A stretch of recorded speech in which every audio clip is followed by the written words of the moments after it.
Hoot! Hoot! Hoot! Hoot! Hoot! Hoot!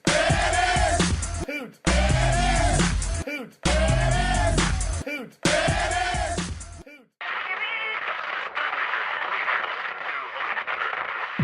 And now live from the MLW studios in room 1428 of the Tokyo Dome Hotel, here is Talkin' Shop with your hosts, the Machine Gun Carl Anderson, Luke the Doc Gallows, and your producer. Give it up for Rocky Asuka Romero.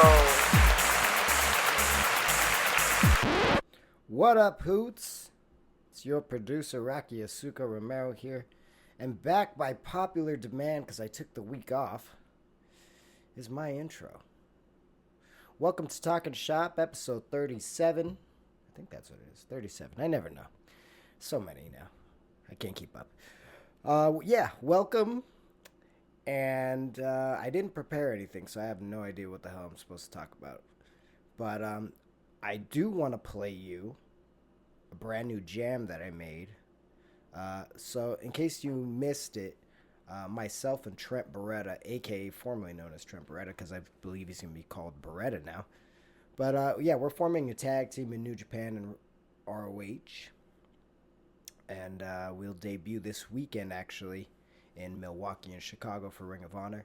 And I made some pretty sweet entrance music, so I think I'm going to play that for the intro today. So you guys are probably going to get more than 30 minutes out of this episode.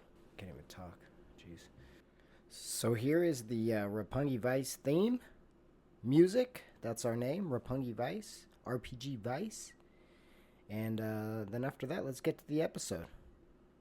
So crack a beer, take off your pants skis. Listen to Talkin' Shop, episode 37. Peace.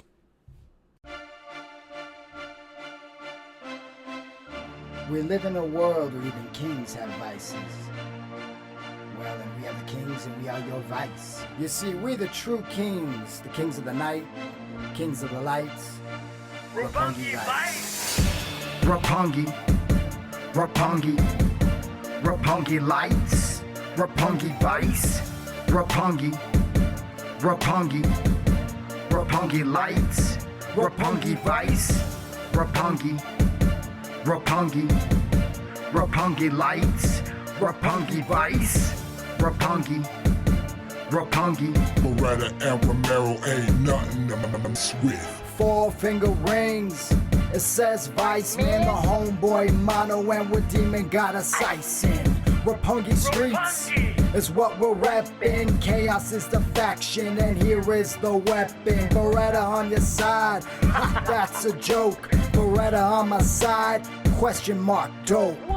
Roppongi nights, Roppongi lights. Kings don't sleep, so don't sleep on the Vice.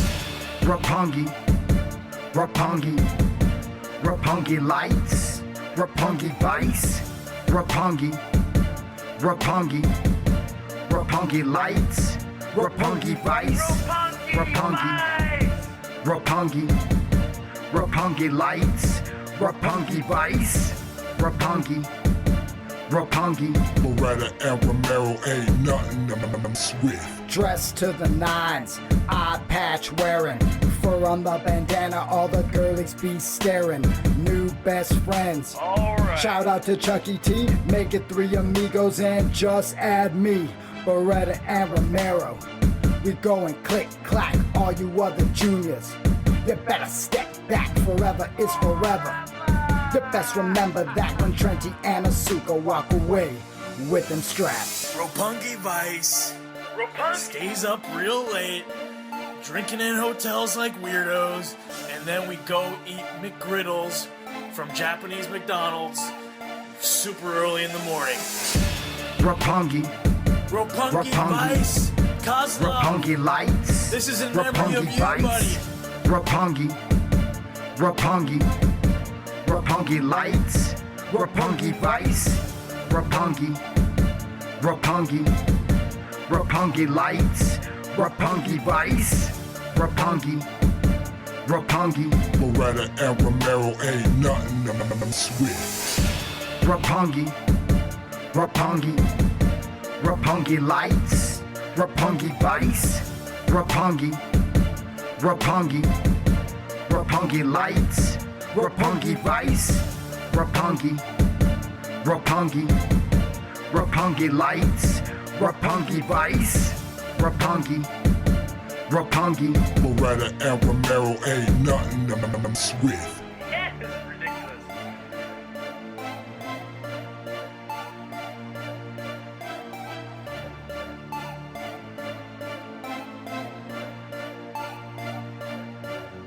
Take off your pants, crack a beer, and listen to Talkin' Shop. I had a sneaky feeling you wanted to be the first voice to talk today, didn't you? I'm excited. You just used we your. got a big guest here today. You used our closing line. That's actually our opener. I just forget it until the end. We got a big guest here today. I want to go ahead. Do you want to announce him, or do you want me to do it? Hold on. Well, the people already know who's on Well, how do they know that? because we're going to promote it for the whole week. We always do this, remember? Son of a bitch! Come on in. Hello, Carl. If that is your real name. I don't know why that one caught me off guard. I've heard this motherfucker That's for weeks. because you and I aren't on good terms right now. Anyway, What's wrong? the following podcast is scheduled for 30 minutes. 1, because we suck, and 2, because Rocky's a dick. And 3, because we suck. Right. Are you going to let me announce since I'm a professional and you're an asshole? Thank you. And your hosts, Machine Gun Carl Henderson. Hello. And his co-host, the greatest professional wrestler who ever lived, ever, Doc Gallows. Because you're very partial towards Go Gallows. fuck yourself. And this week's guest, he is a professional wrestling legend, former WWE Tag Team Champion, one half of La Resistance, current NWA World's Heavyweight Champion, the Con Man, the Iron Man, the Iron God. Any other monikers? Rob Conway. What are you actually going by now? Is it the Con Man still? The Iron The Man. Iron Man, Daddy. He looks like the Macho Man. Did you Google all that before we came in? I have I'm to a tell student you, of the though, business. And that was the worst Justin Roberts imitation I've ever heard. Son of a I'm bitch. throwing it too sweet on that. That was good. Rob, that wasn't Justin Roberts. Did you know who that was? Lillian Garcia. That's right. Are you still here, Fink? I was taking a piss. Do you need me to leave? Yes. Okay, let me get a little piss on the floor first. Bye, asshole. Get out of here. No, okay. Oh, God, I was actually going to call Rob the Con Man. He's not the con man. Well, I'm glad that Fink corrected me. That's right. Fink knows what the hell's going on up in this son of a bitch. We got But, the but end if they want to book the con man, Oh, where do they go? I love plugs. They can still go to Conway NWA at gmail.com, book the con man, book La Resistance, book Robert, doesn't matter. Conway They'll send it. NWA at gmail.com. Bring this traveled superstar from all around the world to your town. I guarantee it's worth every penny. I was I've seen watching them the live. WWE Network on my friend's channel last week, and Well, yeah, you're friends, We're huh? friends, yeah. Yeah. You don't have a free password at all, do you? no, Nuh-uh. and I saw Rob on there. A con man? Yeah, and I was like, it was pretty cool because you were teaming with Sylvan. Yeah. I don't remember who the hell you guys were working though. Rob, let me ask you, what was your favorite? You had a lot of sweet WWE moments. You've had a lot of sweet New Japan moments, and now you're the NWA champion. But I think a lot of people who are listening to this show were probably big fans during the La Resistance era. What would you say was the highlight of that for you? As far as, I don't know, the match you were most excited about or the most high-profile thing? Or, like, what was it that really got your crank hard when you were doing that run, brother? Yeah, what got your Well, crank? What got your crank card on the bus When I ride got today? my first pay-per-view check, Oh, yes. How much was it? We're talking shop here. I mean, I don't even know if we're allowed to You can kiss say it. No, that's all secrets. I make $630,000 a year. What was your first pay-per-view? Huh? Am I telling the truth or what? Yeah. That's Yeah, right. I know. Come on. MVP told me all his payoffs. Come on, let's talk turkey. Well, the thing is, if I was to tell people how much you made for a pay-per-view, Yeah. then none of the young guys would ever want to get into wrestling anymore. Well, Yeah, we right. won't. We won't tell anybody. Just Yeah, except the 12 or 13 people that listen. The 12 or 13 men and the 2 women. I want to hear about well, he covered it. He said it's the first pay-per-view check. That's a great Matt answer. had actually. some fun stuff, man. The first time we won the tag team championships was a big deal for us because Hell we yeah. just came off of about 10 losses in a row in Europe, and then we showed up in Montreal and won the tag titles from Chris Benoit and Edge in Montreal. Oh, that's where fucking exciting. That's good. yeah, so the whole place is cheering for us, Yeah. which is weird because La Resistance. well, if, They're Edge Canadian, and right? Benoit are both Canadian. That's true. They're booing every move that they do, but the fans at home are probably booing us. It's so the we just opposite. wrestled the same. Did you find ever during that run, like the kind of the Cena-ism, where if you were in a certain part of Canada, you were big babies, but then of course in the States and stuff, you're getting booed out of the We building? were only big babies in Quebec. Yeah. I mean, we cleared the Quebec flag, so I mean they couldn't hardly boo us. But the other parts of Canada, it was like we didn't really get cheered, but we weren't really getting booed. It really just threw everything off. It was almost like, man, I don't even Almost like wanna it go sucks there. wrestling Yeah, in Canada right yeah. now because of this gimmick. Yeah. Yeah. I can still remember when you first, I think you first went on TV or something. It probably must have been the first time you went on as like part of that when you were like the sympathizer or something. Remember? I remember you walking to the ropes You like came you didn't out know with what you were Renee doing. and Sly. Yeah. I started out. I was in the crowd And you like walked in through the ring like you with didn't know how to get in the the ring. Air Force uniform. What a on. worker! He learned how to work. I knew how to work He knows even how to then. take a hold. That's damn right. Put on a chin. You gonna let him tell his motherfucking story? You gonna keep talking over about your damn I'm gonna hoes? talk about the Hey, holes. listen to this. First of all, earlier in 2 weeks prior to that, Uh-huh. I've got long blonde hair. I'm wearing pink trunks.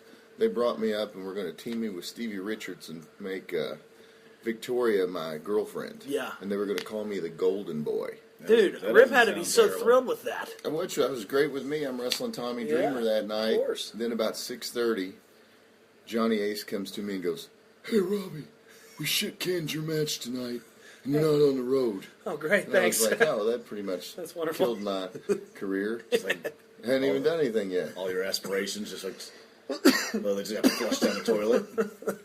I've been trying to get there for a long time. You know, I've been under contract for a while before they Yeah. caught me up. So he goes, "We're going to bring you back," in his Johnny Ace voice. Yeah, let's do it again. "We're going to bring you back next week. That's your damn good I think voice. I got something better for you." Folks, don't So conduct that voice. they bring me back the next week, and I met Bobby Roode for the first time, and Showtime Eric Young, and a guy named Tyson Dukes. I'm sitting at Yep. catering. Yeah, yeah. I've got the blonde hair. Johnny says, "Come on, Robbie, need you." They sit me down in a chair, cut off all my hair, and give me an Air Force uniform and kind of tell me what I'm going to do. Went back to catering. The same 3 guys I just ate with all introduced themselves to me again because I look like a completely different person. You know, I went That's from- such a wrestling story, though, man. That happens a lot. They pulled Lance up or something from Lance Hoyt. The same thing. He had all that long horse hair, you know him. And then they chopped it off at TV. And put It was him in like, "We're trunks, cutting your hair." And you know him when he's in love with his hair. He likes his damn He hair. likes What's the his damn hair. problem? He likes You wish his you had damn hair so you could love it, but you don't. That's the yeah. damn problem. You're If you right. had hair like me, you look damn good. Rob's got more hair than either of us Rob's have got ever more had. hair on his balls than both of us. Well, maybe not on his Let's balls. see her. Let's see him. We got Rob's balls. He needs to come on to your podcast on podcast 1. I don't know if Rob would want to be on there. Though. That's right, Let me probably ask not. him. Would you like to be a guest on? Torturers! I'll take that as a no. Anyway, all right, moving on. He's the NWA Hey, what World true American wouldn't want to be on that show? Exactly. Freedom of speech. Bobby Fish was on last week in my room. He was. Hey, that same thing happened to me. We did a vignette and we were hillbillies, and if they said if our old pickup could make it to SmackDown, we would get to debut. So we said okay. It was Like an gonna be actual pickup? like a shit angle anyway, but we're going to be like the Godwins, I guess. And then we got the TV the next week, and Oh, that was the show. That was the storyline. yeah. Oh. And then we got the TV the next week, and Johnny came out the ring and goes, You guys are not debuting tonight.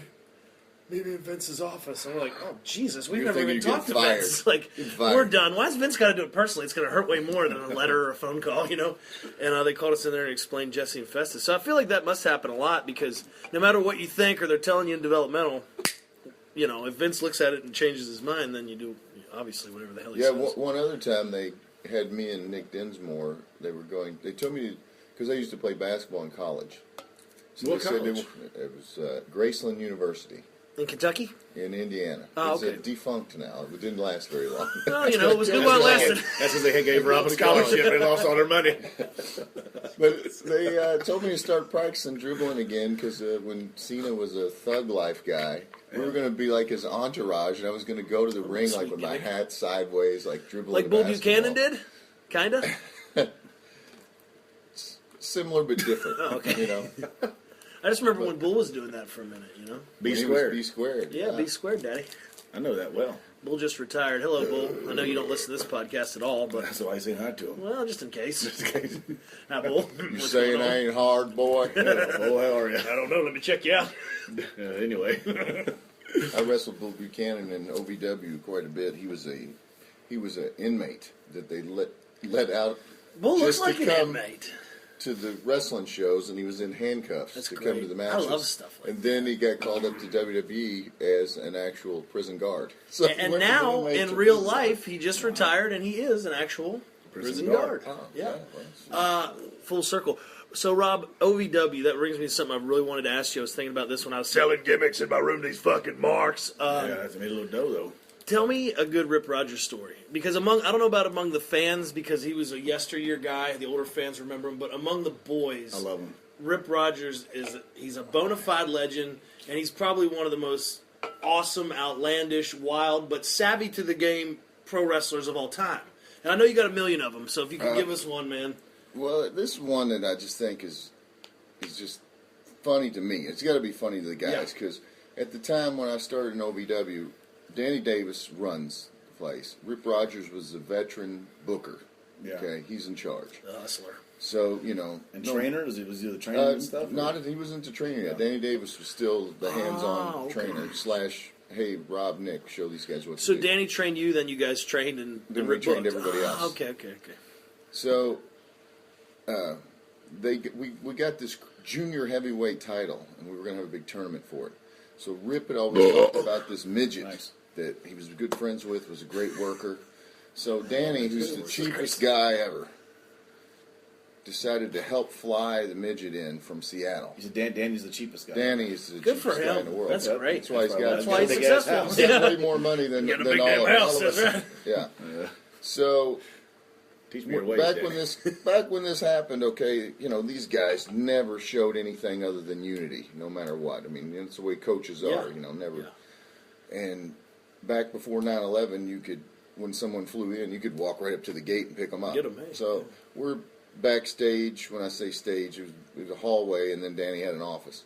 We could hear Danny on the phone talking to the referee. He goes, "What do you mean he's not on the plane? How many goddamn midgets can there be on one plane, you idiot?" And then I can hear him tell Rip, he goes, "Man, what a moron. He can't find a damn midget." And It sounds bad. and then Rip goes, "Oh, Danny, he's not really a midget. That's just his nickname." Jeez. And then you hear Danny just go crazy. "What? He's not a real midget. I booked this whole angle around having a real midget. He's not a midget." And so the No, guy he's calls 6'2", back, you just call him midget. and he goes, "Well, he's like, because his name's Buddy Wayne, and he has a wrestling school in Seattle." Oh, buddy, He I goes, know Buddy Wayne Yeah, but is. his real name's Midget. Yeah. But not Ken Wayne's dad, Buddy Wayne. Buddy Wayne from No, Seattle. Seattle's But Buddy Wayne. He's probably like 5'8". So That's hardly a midget. That's He's Rocky. way bigger than Rock. That's a lot bigger than Rock. Rock's 4'11". This is so Rock's Briscoe, gonna hate the that. referee calls back. He's like, "Okay, this is what he looks like." He picks him up. He comes in. Danny, who never leaves his office, as soon as the guy walks in the back door, Danny runs right up to him, looks him up and down. Danny's maybe 5'6". The guy's taller than Rocky, him. too. He looks up at him and says, "You're not a goddamn midget. Fuck." And just turns around and walks in his office. And So what did you guys do with the angle? he was a hell of a worker. So they just We're just going to book him. They put the just guy in the card. booked him. Hell of a hand. That's right. That's But right. that was the first They put boots time on his knees. He worked as a midget. that any of us had ever seen them actually have any type of a difference of opinion. You know, Oh, he's not really a midget. That's fucking great, dude. When did you start in WWE? With I'm sorry. When I asked you about the debut, when was the debut? What year was that? 2003. Was Rock and them still around then? Was The Rock still around that time? He was in and out because he came and did that WrestleMania 20, which was the next WrestleMania after I debuted. You kind of worked with all the big Attitude Era stars, though, because you were coming in on the tail end of all that, right? So the ones that were still, like, did you do something with Austin before? Yeah, the week before WrestleMania, he basically WrestleMania started out with us in the ring picketing that the wrong guy had got pinned in the tag match the week before, and he rode his four-wheeler down to the ring. He was supposed to do something to Renee and give me a stunner, and they came in and pushed me out of the way and gave Renee the stunner, and then gave us the match, and then came back and goes, pretty funny, man. Ribbed him, gave him the stunner instead of you, and I thought, oh, that's great. Yeah, great rib. You can do whatever the hell you want. You're Stone Cold Steve Austin, brother. That's a cool rib, man. That's cool rib, I guess. What are you going to say? He just could have gave me the stunner also. Would be fine, but... But I'm not sure it's much of a ridge. I got to do house shows even before I debuted. Like I got to go on the road and do house shows, like back when Rock and Austin were on top. I was still popping. And that, I'm sorry, that rib got me. We may have to get a volume 2 with you later after Rivera. This is great. So that rib got me popping a little bit to myself. That's a Weird self pop on my damn rib, you motherfucker. That's the weirdest rib of all time. Well, he told me... it's not a real rib. It's not even a rib. It's just like, I'm going to do a stunner to him instead. Yeah, Dave got you. You know what? I'm a millionaire. You know You're what not. I've Here we go. seen guys do before, though. Like, if he forgot, spur of the moment, because he's him and you're a new guy, he could just say that. Oh, I ripped him. Gotcha. He really got off his four-wheeler and went, who the hell was supposed to get the fuck out of the way, John? Here we go. Speaking of millionaires, Speaking of millionaires. I had to go against Goldberg. I was you told me this story on the bus on one of these last tour, and that was my next question. Awesome. Yeah, any Goldberg talk is welcome Well, here. We love him. He's next. That's right. Goldberg's next to talk about. Spit my damn beer out. He lost the world title to, like, in a cage. It took like all of Evolution to beat him. After the match, he came back, and I was in the hallway, and he like flipped over some tables. Yes. He was upset that made him look weak. Hell yeah. But he beat all of them. But he eventually lost. He lost the title to Triple H, but it took all of Evolution in a cage to beat him. So I'm sorry to cut you off, but here, so was this not planned before he went out there? So why was he flipping tables before he went out there? Isn't it at work? No, he was flipping tables when he came back, right? Yeah, but I'm saying, but it's what we do is a gimmick. Like, does he know that what's going to happen? Did Randy Orton go in there and do something that he didn't know was going to happen?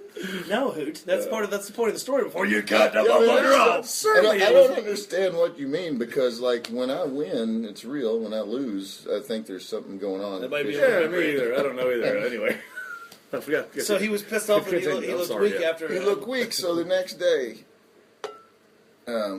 that was pay-per-view. So the next day at Raw, they say, hey, Goldberg's going to do something where he kicks you and Renee's ass, and he's going to break your flag. Yeah. So I go to, there's a guy named Magic backstage, and he has all the props. So that's where our flags are. So I go to him and I say, I'm going to need a new flag next week because Goldberg's going to break my flag tonight. And he goes, oh, no, he's not going to break this flag. And I said, oh, yeah, he is going to break this flag. He said, he ain't going to break this flag. This is treated wood. If he tries to break this over his knee, it won't break. He'll hurt himself. Oh, Jesus. Oh, hell And, yeah. so then I had to make a professional decision I right know there. this one. I don't know. Do I let him look completely foolish out there? Or do I do what's good for business, as I was taught? So, of course, I said, switch out the flagpoles. You got to make that flagpole a twig, please. So the whole match consists of us being in the ring, his music hits. I try to, of course, I'm going to go take it right to him because that's what a French sympathizer does. Of course, it beats people's asses. Yeah, I actually got stronger over the years, but back then I was weak. So I went at him with my flag, and he gave me some martial arts kick. Okay. With us, and then he slid in. Renee got on him for 5 seconds. Shoot reverse, hits the spear. I come in. He spears me, and then he gives me a jackhammer that he tried to hold me with one arm, and jackhammers me. Goes, grabs the flag, breaks it, and then just happened to be a fan in the front row with a huge American flag. He grabbed it and got himself back over. Oh, hell yeah. But we went over this. That's right. I guess. I told you every move that happened in that match. Yes, we went over that match for hours. And before we went out there, I looked up to Yeah. You know, I mean, I still Yeah. look up to the amount of money that he made Right. in the big situations that he was in. Of course. But I don't I like how changed he said, if for whatever reason I forget to do that jackhammer to you, could you please call it? And I said, of course. Brother, of that's your course, Bill. finish. That's the ending of the match, Bubba. Yeah, I can do that. It's a, Hey, Wow. jackhammer me. This one. Oh, yeah. Could you imagine if he tried to break some fucking... You know, I think... He probably would have walloped you guys. He would have pissed him I off. would have got fired. Yeah, right? Of course. I imagine Goldberg would be so pumped up. The He's adrenaline jacked just... to the max Yeah. on natural testosterone Of course. boosters. And he would break that fucking thing no matter what it was. He was, I think. he was great to me, but I took him on an indie tour to South America, and we just crushed tequila shots, so I didn't have to wrestle him. But, you know, it was awesome. He's a great guy. Yeah. You know, he It's was just- easy to work with. You know, it it's was funny, just though. the It's a idea different that school of thought, though, huh? Because I guess in WCW, the way those guys were taught, there wasn't a whole hell of a lot of working on the fly or any of that. You know what I mean? I think he Like- would have broke whatever he had in his hands. Yeah, but we would have remembered his finish. Oh, that part. Maybe. Oh, come on, man. That's, you know... Just... Would you forget to hit a fucking gun stun? Who's next? All right, who's next? Goldberg, I want you on this podcast. I never forget hitting the gun stun. I love hitting gun stuns all the time. Goddamn no. All right, damn Rob. Now let's talk about the jacket you're wearing. Now you are the kingpin of the National Wrestling Alliance. The brand has become revived here within the last, what would you say, 3 to 4 years. Let's talk about that motherfucker, and let's talk about what you're doing with it, where you're taking it. Let's You talk got about it that in motherfucker. Japan. You got gold all over you all the time. Every time I see you, I don't know if you're the champion or you're not, but if you're not, you always seem to get some bitch back. So, oh, that's my alarm. I was going to take me a nap. I don't know. When's the last time you actually took a nap and this thing always goes off? You always set the alarm for a nap. Well, I lay down for You're- about you're- 10 minutes, and then I start thinking about whacking off. That's what I'm saying. And then you set the alarm because you were trying to wake up, or is it the I'm trying to alarm wake up to whack off. Okay, I'm making sure he doesn't have an alarm that tells him, "Hey, man, it's time to go take a nap." Like, he's either practicing his other podcast, or he's in the hallway trying to sell something. He's never sleeping. That's why I don't understand why you actually said it. We got a sponsor during 11 minutes, but we got Rob Conway on the podcast. No, so we're it's still- not the sponsor. No, we're still doing good. We'll go late. NWA's had like a resurgence. Yeah. Who's the Please. president? Who's the owner? What's all that stuff? Fill us in. As if Please. anyone in the wrestling world doesn't know who the NWA Chateau Satcho, as he calls himself. president. Yeah. It's R. Bruce Tharp. That's right. Is R his first name? Bruce Tharp Des. That's Who the I'm a Japan monstrous fan of, by the way. I have in my home currently, well, my wife might have taken it down since it's the middle of February, but I have in my home currently a Christmas card from Bruce Tharp and the NWA with Rob Conway and Bruce Tharp in Ribera jackets and a world heavyweight title Yeah. adorning Rob's shoulder. And Bruce gave me a nice wedding gift that was a granite plaque that said, "Congratulations, Drew and Amber." And at the bottom engraved NWA President Bruce Tharp. And I also have that on my mantle. It's awesome. He is the NWA I president. know. So what's up with the NWA? You want to talk about that at all? Of course. Yeah. Let's fill us in. You're the champ, right? I'm the champ, man. And Chase Owens is here as well. Is he the junior heavyweight champ now? Or is he Jushin like Liger is the champion? the junior champion. They've kind of been feuding back and forth, too, here in New Japan, and I don't know, but maybe it's going to go stateside, it seems like. So it feels like this brand is growing for the first time, because when we were all kids, the NWA was a big deal, and then it kind of died out, and it feels like you guys have really making a staunch effort to bring it back. I think that's very cool, man.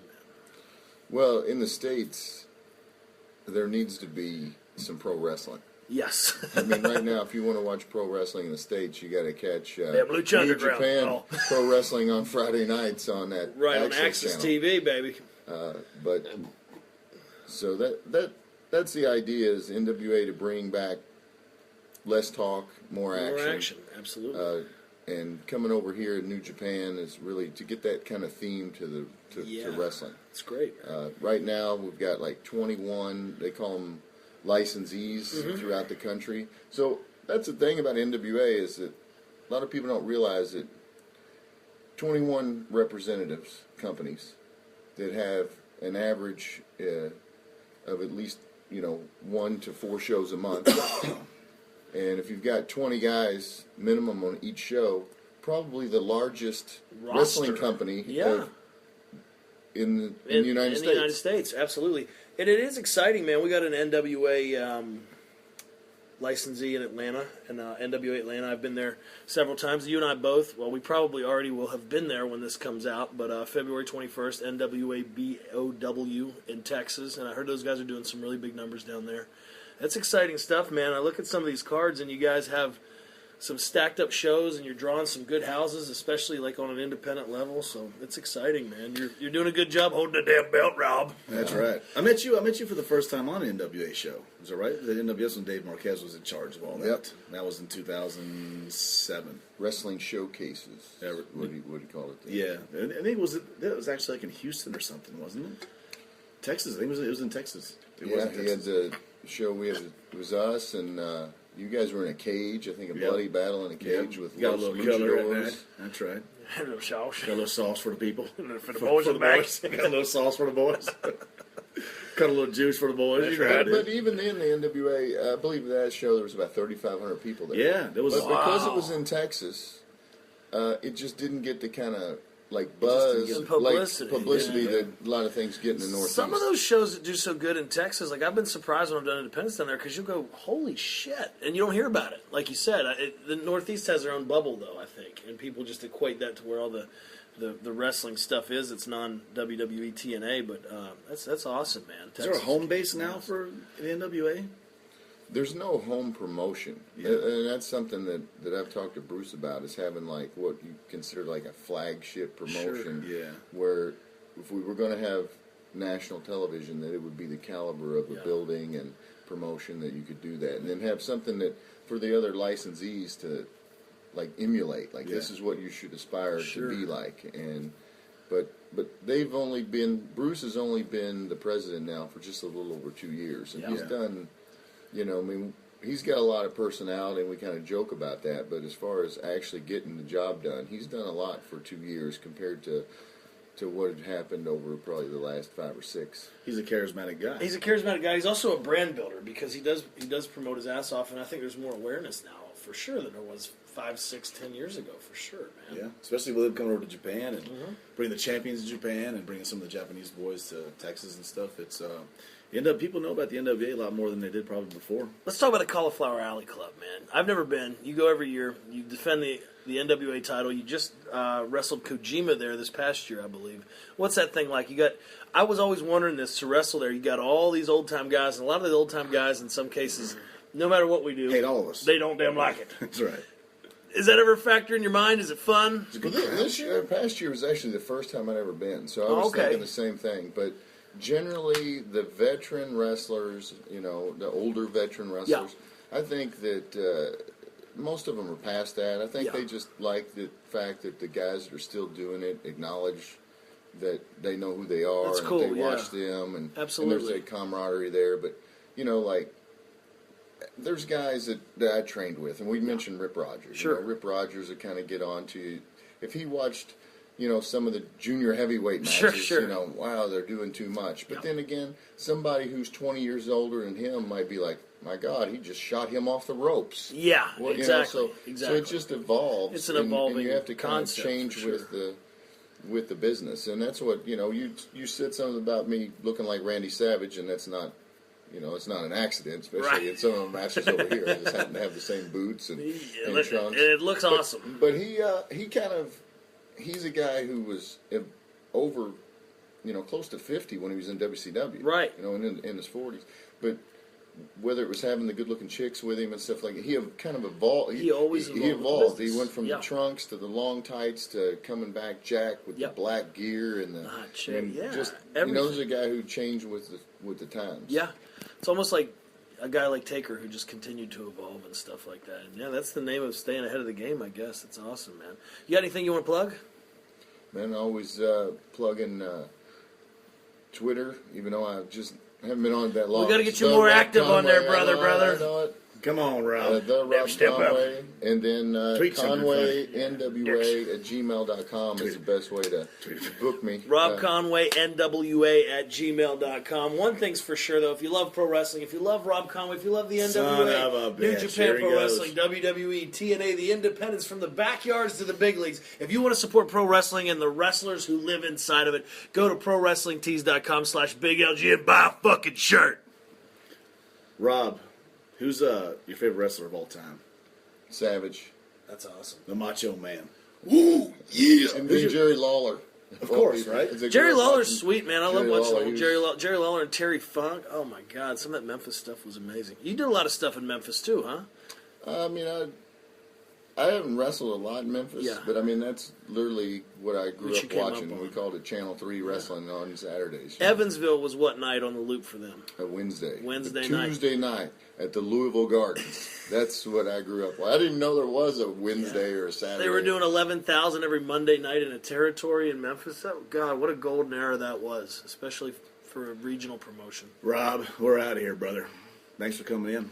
I appreciate Thanks for coming in you the guys shop. having me. We Talking shop, We man. toned down our drinking around the world's heavyweight. Well, we got a little damn respect. That's If right. Harley Race was in here, we might drink a little more. Would you say cock in front of him as well? No. At Impact Doc, at Machine Gun KA, at That's your cue. You Rob. forgot it already. That's your damn cue. The Rob Conway. the Rob Conway on Twitter. Thanks for damn coming.